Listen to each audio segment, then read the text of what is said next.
మహోన్నతుడైన యేసు క్రీస్తు ఘనమైన నామంలో ప్రేమధార టీవీ వీక్షకులందరికీ శుభములు తెలియజేస్తూ ఈ కార్యక్రమానికి సాదరంగా ఆహ్వానిస్తున్నాం. నేటి మన ధ్యాన భాగంగా యోహాను సువార్త 12వ అధ్యాయము 1 నుండి 25వ వచనం వరకు ధ్యానించుకోబోతున్నాం. ఇందులో యేసు పస్కా పండుగ కోసం బేతనియకు తిరిగి వచ్చినప్పుడు లాజరు కుటుంబం ఆయనకు విందు చేసినట్లుగా చూస్తాం. ఈ విందులో మరియా యేసు పాదాలకు అత్యంత గొప్ప విలువైన అత్తరును పూసి తన తల వెంట్రుకలతో ఆయన పాదాలను తుడిచింది. ఇది చూసిన ఇస్కరియోతు యూదా, ఈ అత్తరు ఇలా వ్యర్థం చేయడం కంటే దానిని అమ్మి బీదలకు ఇవ్వవచ్చు కదా అని అన్నాడు. అయితే యేసు ఆమె చేసినది చాలా మంచి పని అని చెబుతూ బీదలు ఎప్పుడూ మీతోనే ఉంటారు అని చెప్పాడు. అక్కడికి అనేక మంది యూదులు వచ్చారు. వారు యేసుని మాత్రమే కాక ఆయన లేపిన లాజరును చూడడానికి కూడా వచ్చారు. అతని కారణంగా అనేకులు యేసునందు విశ్వాసం ఉంచారు. ఇంకా ఈ సందేశంలో మనము ప్రభువు గాడిద మీద యెరూషలేంలోనికి జయప్రవేశం చేసిన వృత్తాంతాన్ని కూడా చూస్తాం. అదేవిధంగా ప్రభువు తన మరణానికి సంబంధించి గోధుమ గింజ భూమిలో పడి చావకుండిన ఎడల అది ఒంటిగానే ఉంటుంది, అది చచ్చిన ఎడల విస్తారంగా ఫలిస్తుందని ఒక గొప్ప సత్యాన్ని తెలియజేసినట్లుగా ఇందులో గమనిస్తాం. ఇక సందేశంలోని అనేక సత్యాలను తెలుసుకోవడానికి మనం సిద్ధపడదామా? ఈరోజు మన పాఠం యోహాను సువార్త 12వ అధ్యాయం 1 నుండి 25వ వచనం వరకు. సావధానంగా వినండి. కాబట్టి యేసు తాను మృతులలో నుండి లేపిన లాజరు ఉన్న బేతనియకు పస్కా పండుగకు 6 దినములు ముందుగా వచ్చాడు. అక్కడ వారు ఆయనకు విందు చేశారు. మార్త ఉపచారము చేసింది. లాజరు ఆయనతో కూడా భోజనమునకు కూర్చున్న వారిలో ఒకడు. అప్పుడు మరియ మిక్కిలి విలువగల అచ్చ జటామాంసి అత్తరు 1 సేరున్నర ఎత్తు తీసుకొని యేసు పాదములకు పూసి తన తల వెంట్రుకలతో ఆయన పాదాలు తుడిచింది. ఇల్లు ఆ అత్తరు వాసనతో నిండింది. ఆయన శిష్యులలో ఒకడు, అనగా ఆయనను అప్పగించనై ఉన్న ఇస్కరియోతు యూదా అన్నాడు, ఈ అత్తరెందుకు 300 దేనారములకు అమ్మి బీదలకు ఇయ్యలేదు? వాడు ఈలాగు చెప్పింది బీదల మీద శ్రద్ధ కలిగి కాదుగాని, వాడు దొంగ అయి ఉండి తన దగ్గర డబ్బు సంచి ఉండినందున అందులో వేయబడినది దొంగిలిస్తూ వచ్చాడు గనుక అలాగు చెప్పాడు. కాబట్టి యేసు అన్నాడు, నన్ను పాతిపెట్టే దినమునకు ఆమెను దీనిని ఉంచుకోనివ్వండి. బీదలు ఎల్లప్పుడూ మీతో కూడా ఉంటారు, గాని నేను ఎల్లప్పుడూ మీతో ఉండను. ప్రియ శ్రోతలు వింటున్నారా? యేసు ప్రభువు బేతనియకు తిరిగి వెడుతున్నాడు. అక్కడ లాజరు, మరియా, మార్త అనే 3 కాపురమున్నారు. యేసు తన బహిరంగ సేవను కానా అనే ఊరిలో పెండ్లిలో ఆరంభించాడు. ఆయన తన బహిరంగ సేవను మరియా, మార్త, లాజరు అనగా వారి ఇంటిలో బేతనియలో ముగించాడు. యేసుకు క్రైస్తవ కుటుంబాలంటే ఎంతో శ్రద్ధ, ఎంతో ప్రేమ. భక్తిగల క్రైస్తవ కుటుంబాలను ఆయన ఎంతో ప్రోత్సహిస్తాడు. క్రైస్తవ గృహాలలో ఏ శుభకార్యం జరిగినా ఆయన అక్కడే ఉంటాడు. విపత్తు వాటిల్లినా ఆయన అక్కడే ఉండి ఓదారుస్తాడు. యెరూషలేములో అధికారులు యేసును చంపాలని చూస్తున్నారు. అయితే బేతనియలోని క్రైస్తవ గృహంలో యేసు కోసం ఒక పెద్ద విందు ఏర్పాటు చేశారు. యేసుపై శిలువ నీడలు పడుతున్నాయి. యేసు ప్రేమికులు ఆయనకు విందు చేసి ఆయనతో ఆనందించాలని కోరుతున్నారు. ఈ చక్కని సన్నివేశాన్ని మనం మనోనేత్రాలు తెరిచి జాగ్రత్తగా పరిశీలించాలి. యేసు బతికించిన లాజరు ఆ విందులో పాల్గొన్నాడు. యేసు ప్రధాన అతిథి. ఆయన గౌరవార్థమై మహిమార్థమై ఈ విందు ఏర్పాటు చేయబడింది. యోహాను సువార్త 11వ అధ్యాయం 25వ వచనంలో ప్రభు అన్నాడు, నేనే పునరుత్థానమును జీవమును. నాయందు విశ్వాసముంచినవాడు చనిపోయినా బ్రతుకుతాడు, బ్రతికి నాయందు విశ్వాసముంచేవాడు ఎన్నటికీ చనిపోడు. భౌతికంగా లాజరుకు అదే జరిగింది. అతడు చనిపోయినా బ్రతికాడు. అతడు మృతులలో నుండి లేపబడ్డాడు. ఆధ్యాత్మికంగా ఇది అందరికీ వర్తిస్తుంది. మనము పాపముల చేత, అపరాధముల చేత చచ్చిన వారమే. ఆ స్థితిలో మనకు యేసు ఎవరో తెలియదు, ఆయనతో సహవాసం లేదు. బతికి నాయందు విశ్వాసముంచేవాడు ఎన్నటికీ చనిపోడు. లాజరు చనిపోయి బతికి లేచాడు, ప్రభువుతో సహవాసంలో ఉన్నాడు. మరియ యేసు పాదాల దగ్గరే కూర్చున్నది. క్రీస్తు కృపలో, జ్ఞానములో ఆమె ఎదుగుతున్నది. మార్త ఉపచారం చేస్తున్నది, అందరికీ భోజనం సిద్ధం చేస్తున్నది. ఆమెకున్న వరం, తలాంతు ఆమె వాడుతున్నది. ప్రభువు మహిమ కోసం ఇదంతా చేస్తున్నది. ప్రతి సంఘములో ఈ మూడూ అవసరమే. క్రీస్తునందు నూతన జీవం, ఆరాధన, స్తుతి, సేవ. ఈ మూడు సంఘబిడ్డలందరికీ ఉండాలి. లేకపోతే అది సంఘమే కాదు. బేతని కుటుంబం సంఘానికి సాదృశ్యం. దేవునికి స్తోత్రం. యేసు ఒక క్రైస్తవ గృహంలో ఉన్నాడు. అదొక చిన్న తరహా సంఘమే. ఎక్కడ 2-3 నా నామమున కూడుతారో అక్కడ నేను ఉంటాను అన్నాడు ప్రభువు. ప్రథమ సంఘం ఒక మేడగదిలో, ఒక ఇంటిలో ఆరంభమైంది. ముగింపులో కూడా ఇలాగే గృహాల్లోకి వెళ్ళిపోతుందో ఏమో. సంఘ వ్యవస్థలు యాంత్రికమై, నిస్తేజమై, నిర్వీర్యమైపోతే అదే జరుగుతుంది. కొన్ని సంఘాలలో ఆశీర్వాదము లేదు, ఆశాభావము లేదు.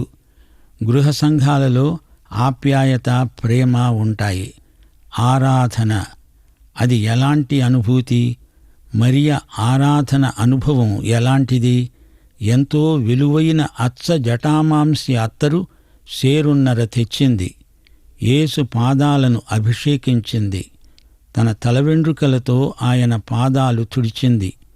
ఆ అత్తరు సువాసన ఆ ఇల్లంతా నిండింది. మరో సందర్భంలో పాపాత్మురాలైన ఒక స్త్రీ యేసు పాదాలను అత్తరుతో అభిషేకించింది. ఆయన పాదాలను తన తలవెండ్రుకలతో తుడిచింది. ఇద్దరూ ఒకరు కాదు. ఇస్కరియోతు యూదా తన నిజ స్వభావాన్ని బయటపెట్టుకుంటున్నాడు. అతడు ఖజానాదారు. అతనికి బీదలంటే శ్రద్ధ లేదు గాని తన స్వభావాన్ని, స్వప్రయోజనాన్ని ఎక్కువగా మనస్కరిస్తాడు. అతడు దొంగ. మరియ ఆ అత్తరు విలువ ఇస్తే అందులో తాను కొంత తీసుకోవచ్చు. దేవుని బిడ్డలారా, విశ్వాసులకిది ఒక పరీక్ష. డబ్బును ఎలా సంపాదిస్తున్నాము, ఎలా ఖర్చు పెడుతున్నాము అనే విషయంలో మన విశ్వసనీయతను దేవుడు పరీక్షిస్తాడు. ఎందుకు నీకు డబ్బు ఇవ్వబడిందో దాన్ని అదే పనికి వినియోగించాలి. దేవునికి లెక్క అప్పగించాలి. మనము గృహ నిర్వాహకులం. 300 దేనారముల ఖరీదు చేస్తుందా అత్తరు? 300 దేనారాలు అంటే ఒక కూలి మనిషి సంవత్సరమంతా పనిచేస్తే వచ్చే జీతమది. యేసు పాదముల చెంత కూర్చునేవారు మరియలాగే ఆయన పాదాలు అభిషేకిస్తారు. మరియ అంత విలువగల అత్తరు తన కోసం కొనలేదు, యేసును, ఆయన పాదాలను అభిషేకించడానికి కొన్నది. యేసు అంటే ఆమెకు ఎంతో ప్రేమ. యేసును ఆమె ఆరాధిస్తుంది, ఘనపరుస్తుంది. తన ప్రేమను ఆమె ఈ విధంగా వ్యక్తం చేస్తోంది. ఆ అత్తరు పరిమళ సువాసన ఆ ఇల్లంతా నిండింది. ఇల్లే కాదు, లోకమంతా నిండుతుంది. మరియ తెచ్చిన జటామాంసి అత్తరు భారతదేశంలోని హిమాలయ పర్వతాలలోని ఓషధుల నుండి సేకరించబడింది. ఆమెను ప్రభువు ఎంతో ప్రశంసించాడు. ఆమె ఏమి చేస్తున్నది? ప్రభూ, నేను నీ మరణంలోకి ప్రవేశిస్తున్నాను. నీవు లోక పాపముల నిమిత్తమై చనిపోబోతున్నావు. నేను ముందుగానే నిన్ను అభిషేకిస్తున్నాను స్వామి అంటూ సాక్ష్యమిస్తోంది ఆమె చర్య. మత్తయి సువార్తలో ఇదే సంఘటనలో యేసు ప్రభువు ఏమన్నాడు? ఎక్కడ సువార్త ప్రకటించబడుతుందో అక్కడెల్లా మరియ చేసిన ఈ భక్తి చర్య జ్ఞాపకం చేసుకోబడుతుంది. మరియకు ఇస్కరియోతు యూదాకు మధ్య ఎంతో వ్యత్యాసముంది. వెలుగుకు చీకటికి మధ్య ఉన్నంత తేడా ఈ ఇద్దరి మధ్య ఉందని ఇట్టే తెలిసిపోతుంది. బీదలు ఎల్లప్పుడూ మనతో ఉంటారు, గాని యేసు ఉండడు. బీదలకు సేవ చెయ్యాలంటే, సహాయం చెయ్యాలంటే ఎప్పుడైనా ఎక్కడైనా చేయవచ్చు గాని యేసు సహవాసానికి బీదల సేవ ప్రత్యామ్నాయమా? ప్రభువును పోగొట్టుకొని బీదల సేవ ఎలా చేయగలము? యేసు కొరకు చేసే సేవకు ముందు యేసుకు సేవ చేయడం ముఖ్యం. ప్రజారక్షకుడైన ప్రభువును పోగొట్టుకొని ప్రజాసేవ చేస్తావా? పని కంటే పనివాడు యేసుకు ముఖ్యం. 9-19 వరకు. కాబట్టి యూదులలో సామాన్య జనులు ఆయన అక్కడ ఉన్నాడని తెలుసుకొని యేసును చూడడానికి మాత్రమే కాక మృతులలో నుండి ఆయన లేపిన లాజరును కూడా చూడడానికి వచ్చారు. అతన్ని బట్టి యూదులలో అనేకులు తమ వారిని విడిచి యేసునందు విశ్వాసముంచారు. గనుక ప్రధాన యాజకులు లాజరును కూడా చంపాలని ఆలోచన చేశారు. మరునాడు ఆ పండుగకు వచ్చిన బహుజన సమూహము యేసు యెరూషలేముకు వస్తున్నాడని విని ఖర్జూరపు మట్టలు పట్టుకొని ఆయనకు ఎదురు వెళ్ళి కేకలు వేస్తూ అన్నారు, జయము! ప్రభువు పేరట వస్తున్న ఇశ్రాయేలు రాజు స్తుతించబడునుగాక.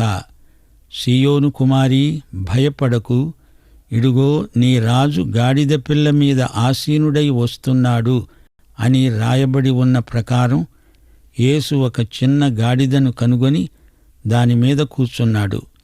ఆయన శిష్యులు ఈ మాటలు మొదట గ్రహించలేదు కాని యేసు మహిమపరచబడినప్పుడు అవి ఆయనను గూర్చి రాయబడినవని, వారాయనకు వాటిని చేశారని జ్ఞాపకానికి తెచ్చుకున్నారు. ఆయన లాజరును సమాధిలో నుండి పిలిచి మృతులలో నుండి అతణ్ణి లేపినప్పుడు అతనితో కూడా ఉండిన జనులు సాక్ష్యమిచ్చారు. అందుచేత ఆయన ఆ సూచక క్రియ చేశాడని జనులు విని ఆయనను కలుసుకోవాలని వెళ్ళారు. కాబట్టి పరిసయ్యులు ఒకరితో ఒకరు చెప్పుకున్నారు, మన ప్రయత్నాలు ఎలా విఫలమైపోయాయో చూడండి, ఇదిగో లోకము ఆయన వెంట పోయింది. శ్రోతలు వింటున్నారా? ప్రజలలో యేసు పట్ల, ఆయన ప్రబోధాల పట్ల ఆసక్తి ఎక్కువైంది. పరిసయ్యుల ఈర్ష్య కూడా ఎక్కువైంది. లాజరును కూడా హతమార్చాలని చూచారు. మత రాజకీయాలు హత్యా రాజకీయాలుగా మారడం గమనించండి. జనం యేసును మాత్రం కాదు, యేసు బ్రతికించిన లాజరును కూడా దర్శిస్తున్నారు. అది పరిసయ్యుల అక్కసుకు కారణం. ఎందుకు, ఏ ఉద్దేశ్యంతో ప్రభువును నమ్ముతారో ఆయనకు బాగా తెలుసు. అసలైన విశ్వాసం ఆ జనసమూహంలో ఎంతమందికి ఉంది? యేసు ఆ తరువాత యెరూషలేములో ప్రవేశిస్తున్నాడు. పస్కా పండుగ దగ్గరగా ఉంది. యేసు శిలువ వేత సమయం కూడా దగ్గర పడింది. యేసు పుట్టినప్పుడు యూదుల రాజును చూడడానికి జ్ఞానులు వచ్చారు. ఆయన చనిపోయేటప్పుడు యూదుల రాజుగా యెరూషలేము పురప్రవేశం చేస్తున్నాడు. రాజు పట్టణంలో ప్రవేశిస్తూ ఉండగా ఆయన కన్నీరు కార్చినట్లే ఉంది. మతనాయకులు ఆయనను రాజుగా గుర్తించటం లేదు. యేసే రాజు. ఇది ప్రవచనముల నెరవేర్పు. తన జాతికి తనను తాను రాజుగా ప్రత్యక్షం చేసుకుంటున్నాడు. గాని ఈ పరిసయ్య గురువులు చూడలేరు, వినలేరు. ఇప్పుడు చిట్ట చివరిసారి ఆయన రాజుగా పురప్రవేశం చేస్తున్నాడు. ఇది బహిరంగ సన్నివేశం. జకర్యా గ్రంథం 9వ అధ్యాయం 9వ వచనానికి ఇది నెరవేర్పు సంఘటన. సీయోను నివాసులారా, బహుగా సంతోషించండి. యెరూషలేము నివాసులారా, ఉల్లాసముగా ఉండండి. నీ రాజు నీతిపరుడు, రక్షణ గలవాడు, దీనుడు అయి గాడిదను గాడిద పిల్లను ఎక్కి నీ వద్దకు వస్తున్నాడు. తానే మెస్సియాను అని యేసు యెరూషలేముకు చిట్ట చివరిసారి చూపాడు. ప్రభువు నామమున వస్తున్న ఇశ్రాయేలు రాజు స్తుతించబడునుగాక అనే నినాదాలు వినిపించాయి. హోసన్నా అని ఎలుగెత్తి జై కొట్టారు. అయితే ఆ తరువాత ఏం చేశారు? ఆయనను సిలువ వేశారు. హోసన్నా అన్న ఆ నోటితోనే ఆయనను సిలువ వెయ్యి సంహరించు అని కేకలు వేశారు. యేసు మరణ విశిష్టతను ఆయన శిష్యులెవరూ గ్రహించలేదు. మరియ ఒక్కతే గ్రహించింది. ముందుగానే ఆమె యేసు మరణంలో ప్రవేశించింది. ఆయన చనిపోయి పునరుత్థానుడయ్యే వరకు ఆయన మరణం ఏమిటో ఎందుకో వారికి జ్ఞాపకం రాలేదు. యేసు చేసిన అద్భుతానికి ప్రజలు ఎంతగానో ఆకర్షితులయ్యారు. అయితే యేసుకు వీరిచ్చే కిరీటం అక్కర్లేదు. ఆయన శిలువ మీద చనిపోయి తిరిగి లేచి మహిమతో కిరీటధారి అవుతాడు. అది తండ్రి ఏర్పాటు. యేసు శిలువ మరణం లేనిదే మనకు రక్షణ లేదు. శిలువ వేతకు ముందు ఆయన రాజుగా విజయప్రవేశం చేయటం కాదు. ఆయన రెండోసారి తిరిగి వచ్చినప్పుడు అది దిగ్విజయ ప్రవేశం. ఖర్జూరపు మట్టలు ఎత్తి ఆడిస్తూ హోసన్నా అన్నారు. అది తాత్కాలికం. మట్టలు అవతల పారేశారు. ఆయనను అందరూ కలిసి సిలువ వేశారు. ఆయనను రాజుగా వారు గుర్తించలేదు. ఆయనను సిలువ వేశారు. యోహాను సువార్త 12వ అధ్యాయం 20 నుండి 25 వచనం వరకు. ఆ పండగలో ఆరాధించటానికి వచ్చిన వారిలో కొందరు గ్రీసు దేశస్థులున్నారు. వారు గలిలయలోని బేత్సయిదా వాడైన ఫిలిప్పు నొద్దకు వచ్చి అతనితో అన్నారు, అయ్యా, మేము యేసును చూడగోరుతున్నాము. ఫిలిప్పు వచ్చి అంద్రెయతో చెప్పాడు. అంద్రెయ, ఫిలిప్పు వచ్చి యేసుతో చెప్పారు. అందుకు యేసు అన్నాడు, మనుష్య కుమారుడు మహిమ పొందవలసిన ఘడియ వచ్చి ఉన్నది. గోధుమ గింజ భూమిలో పడి చావకపోతే అది ఒంటిగానే ఉంటుంది. అది చచ్చిన ఎడల విస్తారముగా ఫలిస్తుంది. తన ప్రాణమును ప్రేమించేవాడు దానిని పోగొట్టుకుంటాడు.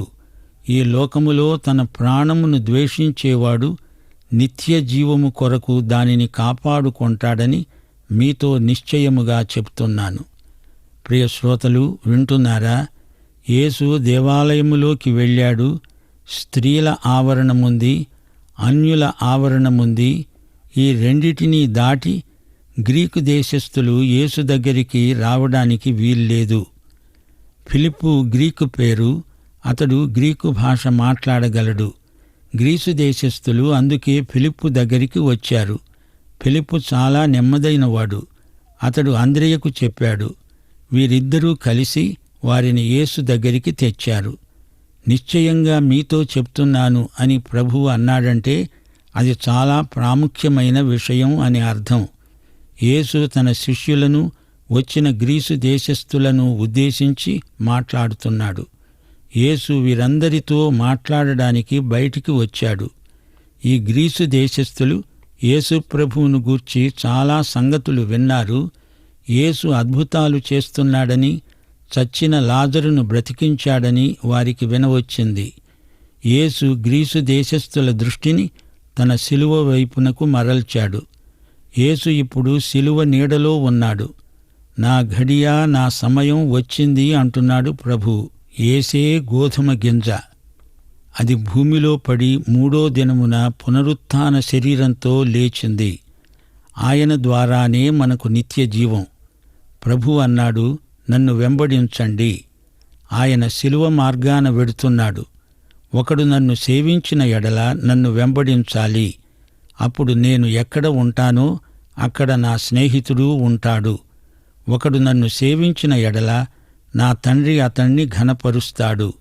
తనను వెంబడించే వారికి ప్రభువు ఇచ్చిన వాగ్దానం ఎంతో అమూల్యమైనది. ప్రియశ్రోత, నీవు ఈ యేసుక్రీస్తును నీ రక్షకునిగా, ప్రభువుగా ఎరుగుదువా? పాఠం ఇంతటితో సమాప్తం. దైవాశీస్సులు. ఆమేన్. ప్రియులారా, ఈ సందేశంలో యేసు పస్కా పండుగ కోసం బేతనియకు తిరిగి వచ్చినప్పుడు మరియా యేసు పాదాలకు అత్యంత గొప్ప విలువైన అత్తరును పూసి తన తల వెంట్రుకలతో ఆయన పాదాలను తుడిచినట్లుగా చూశాం. ఇది ప్రభు యొక్క మరణానికి ముందు ఆయనను అభిషేకించిన వైనం నిజంగా అభినందించదగిన విషయం. ఆమె చేసినది చాలా మంచి పని అని యేసు చెబుతూ ఆ పనిని అందరి సమక్షంలో అభినందించాడు. ఈ కుటుంబంలోని ముగ్గురు అనగా మార్తా, మరియా మరియు లాజరు ఆరాధనకు, స్తుతికి మరియు సేవకు గుర్తుగా ఉంటున్నారని విన్నాం. ఈ మూడు సంఘ బిడ్డలందరికీ ఉండాలి. బేతని కుటుంబము సంఘానికి సాదృశ్యంగా ఉంటున్నది. ఎక్కడ ఇద్దరు ముగ్గురు తన నామంలో కూడుకుంటారో అక్కడ యేసు సన్నిధి ఉంటుంది. యేసుకు భక్తిగల కుటుంబాలంటే ఎంతో శ్రద్ధ, ఎంతో ప్రేమ అని తెలుసుకున్నాం. వాటిని ఆయన ఎంతో ప్రోత్సహిస్తాడు. బాధల్లో, ఇబ్బందుల్లో, సంతోష సమయాల్లో అన్నింటిలో ఆయన వారితో ఉంటాడు. ఇంకా ఈ సందేశంలో మనము ప్రభువు గాడిద మీద యెరూషలేములోనికి జయప్రవేశం చేసిన వృత్తాంతాన్ని కూడా చూశాం. అదేవిధంగా ప్రభువు తన మరణానికి సంబంధించి గోధుమ గింజ భూమిలో పడి చావకుండిన ఎడల అది ఒంటిగానే ఉంటుంది, అది చచ్చిన ఎడల విస్తారంగా ఫలిస్తుంది అనే ఒక గొప్ప సత్యాన్ని తెలియజేసినట్లుగా ఇందులో గమనించాం. తన మరణాన్ని యేసు ఒక గోధుమ గింజతో పోల్చాడు. గోధుమ గింజ వలె క్రైస్తవుడు కూడా భూమిలో పడి చచ్చితేనే కానీ అతడు ఫలించలేడు. ప్రియులారా, ఈ సత్యాలు మీ జీవితాలకు ఆశీర్వాదకరంగా ఉంటే వాటిని మాతో ఫోన్ చేసి పంచుకోండి. దేవుడు మీకు తోడయండి నడిపించునుగాక. దైవాశీస్సులు.